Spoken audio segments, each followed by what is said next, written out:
Good morning, ladies and gentlemen. We are from Soka Senior High School in Tokyo. My name is Takaaki. And my name is Harunagai. So we would like to start our presentation.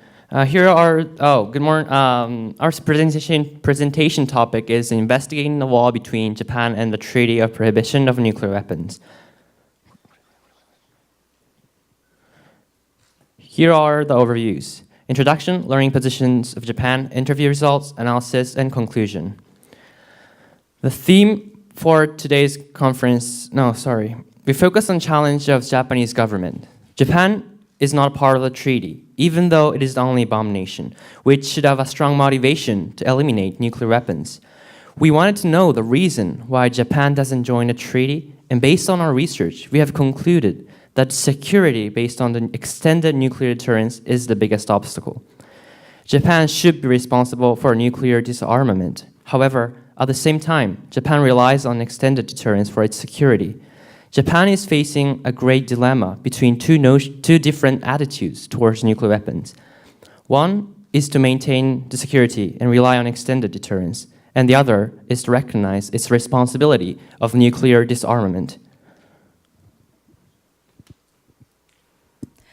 We wanted to explore Japan's security system and the notion of nuclear deterrence. Nuclear deterrence is generally recognized as crucial for maintaining security in the current war situation, even after the Cold War ended. However, as we kept learning, we became doubtful whether nuclear deterrence is actually effective today. Our reasons are mainly focused on the following 2 points. One is the rise of new actors such as terrorists. U.S. extended deterrence U.S. extended deterrence may have been effective during the Cold War, but the situation has changed now. Clear bipolar system has diminished, and keeping the nuclear weapons seems unnecessary in name of security anymore. Then, non-state actors began to obtain power in the international world. Because of them being outsiders of the deterrence, they can destroy the security based on extended deterrence. Deterrence works when opponents fear deterioration, but terrorists do not have particular sovereign areas and might prioritize killing instead of their own lives. Therefore, if Japan's security is based on extended deterrence, safety is no longer guaranteed. The other is the emergence of missile defense and nuclear shelters. If extended deterrence exists and is reliable, we should not be worrying about DPRK's missiles, which Japanese citizens and media are clearly concerned about. Our government prepared missile defense because we seem to be aware that extended deterrence is inadequate. In a related point, there are many arguments of strengthening the nuclear deterrence. In the document called NPR, Nuclear Posture Review, nuclear strategy was revised in February 2018 in America. Foreign Minister of Japan, Kono, rated the NPR highly. It aims for the enhancement of deterrence by minimizing nuclear weapons, though we were unsure whether it would actually strengthen the deterrence. Secondly, we have learned that the government is taking 2 different approaches of national security and human security. Human security is an emerging paradigm for understanding global vulnerabilities, whose proponents challenge the traditional notion of national security by arguing that the proper referent for security should be the individual rather than the state. If we briefly explain history of human security, the origin is national security, symbolized in the literature such as Hobbes and Leviathan. When there were only men, the war was against all other individuals. So man created nations for their own security and gave individual powers and freedom to nations. When nations were at war, traditionally, soldiers of each nation went to war on behalf of the citizens. However, World War I and II began to include all citizens and changed the way of security. Nations were made to secure the safety and freedom of people. However, after the 2 world wars, nations are no longer reliable to maintain the security of individuals, so that the notion of human security began to be recognized. Although Japan claims the notion of human security as a foreign policy, we thought it is incompatible with the notion of nuclear deterrence because it is a security based on the possibility of loss of many innocent citizens.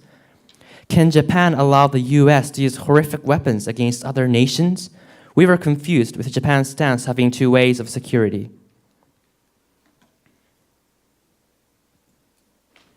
To investigate our questions, we conducted interviews to the following individuals.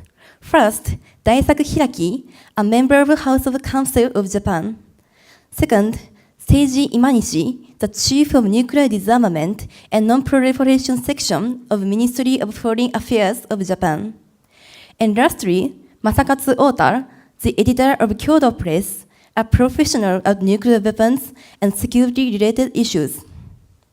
And these were our questions. First, why does Japan rely on extended nuclear deterrence, or is it even necessary? Second, does the security based on extended deterrence contradict with the notion of human security? Our first question was about the reason why Japanese government passes on the weak notion of nuclear deterrence for stable security system and related issue of NPR. Our second question was about the ambiguous approach Japan takes in terms of different notions of national security and human security.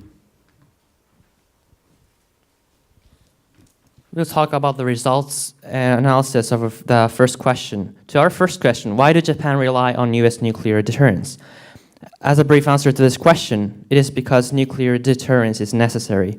But before going to the core argument, we must look at the definition of what deterrence means. According to the Ministry of Defense and Masakatsu Ota, nuclear deterrence can be categorized into punitive deterrence and rejective deterrence. In addition, soft power deterrence, such as diplomacy or exchange students, can also become deterrence. For example, can China launch missile to Tokyo, where many Chinese live and study? These relationships between states focusing on human connection can be a big factor of deterrence. In fact, it can be said that deterrence is comprised multidimensionally, and not only nuclear weapon-based deterrence.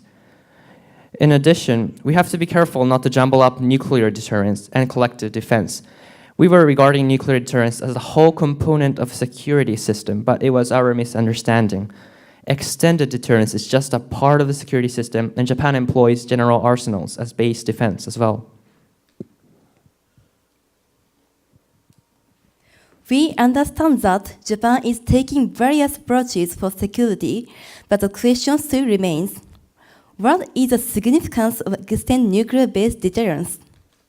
According to Seiji Imanishi in Ministry of Foreign Affairs, Japan needs extended deterrence for security against only the nuclear states such as China or Russia, which he calls as potential danger.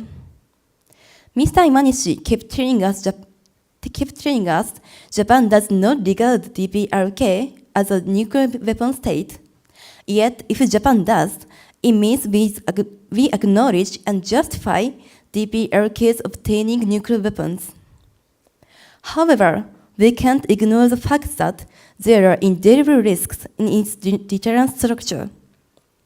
Such risks include malfunctioning, misunderstanding, terrorist attacks, cyber attacks, and intentional actions. According to Mr. Ota, another crucial risk of nuclear deterrence is it will stimulate non-nuclear weapon states to obtain weapons.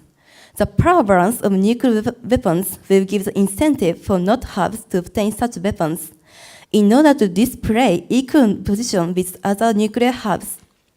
Inherently, nuclear deterrence may contribute to the proliferation of nuclear weapons. As for the NPR, answers are different. Mr. Imanishi believes increasing the possibility of nuclear use connects to the increasing deterrence because fear of retaliation feels stronger.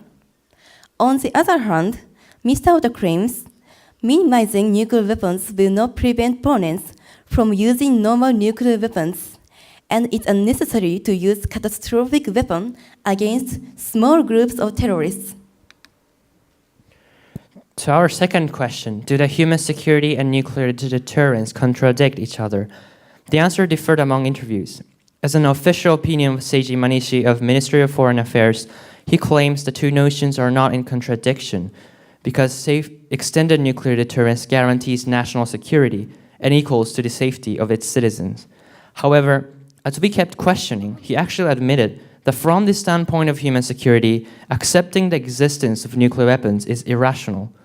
On the other hand, Daisaku Hiraki, a member of House of Council of Japan, said, both notions clearly contradict each other, pointing out that Japan should be aware of horrific humanitarian consequences after the explosion in Hiroshima and Nagasaki, yet she tries to justify its weapons used against other nations.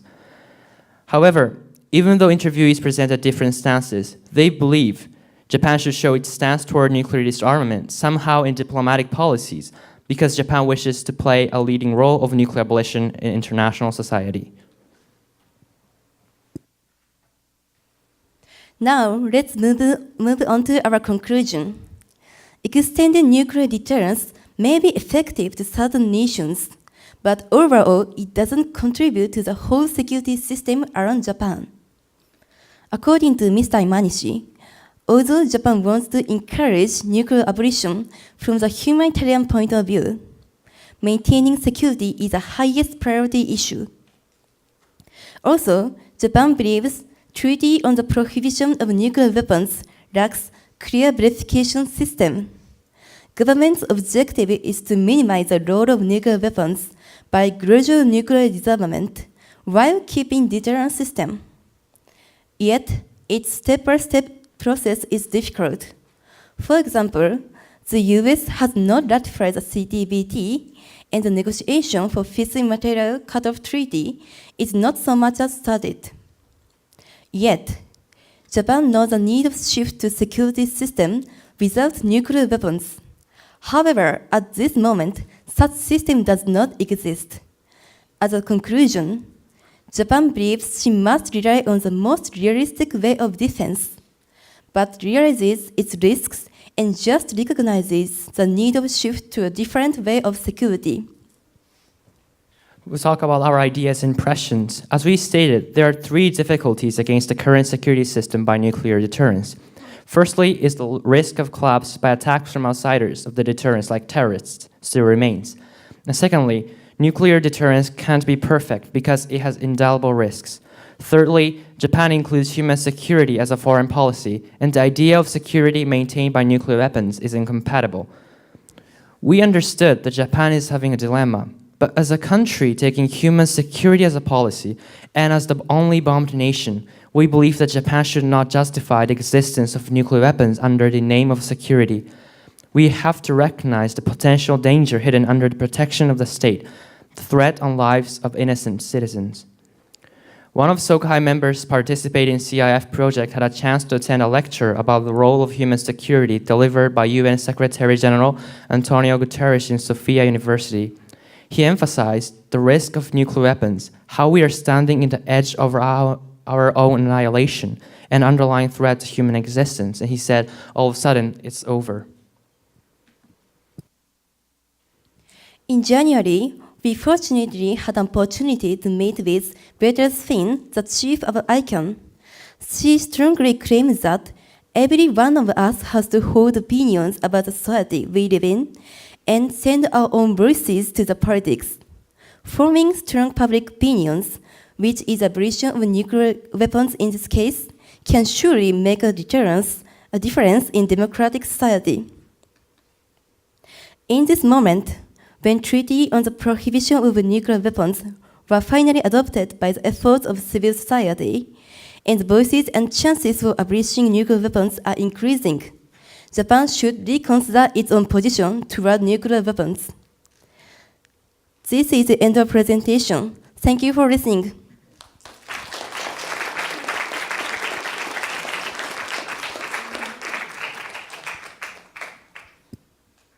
Is there any questions?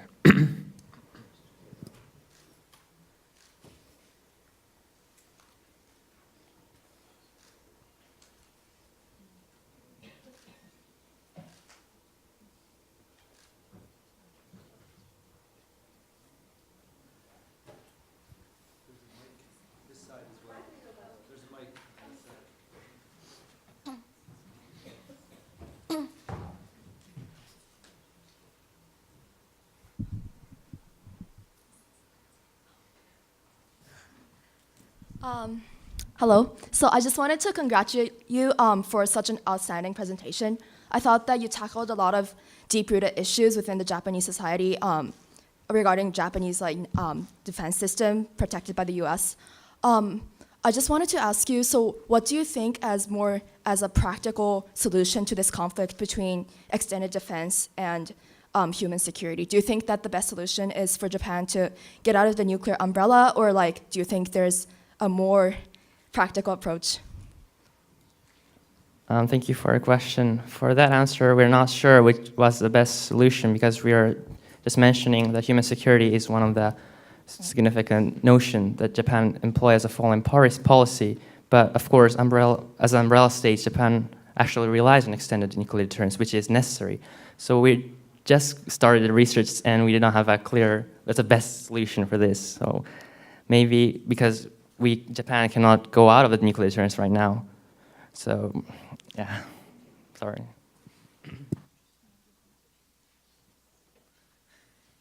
And another question from the student. Is okay? So, thank you very much.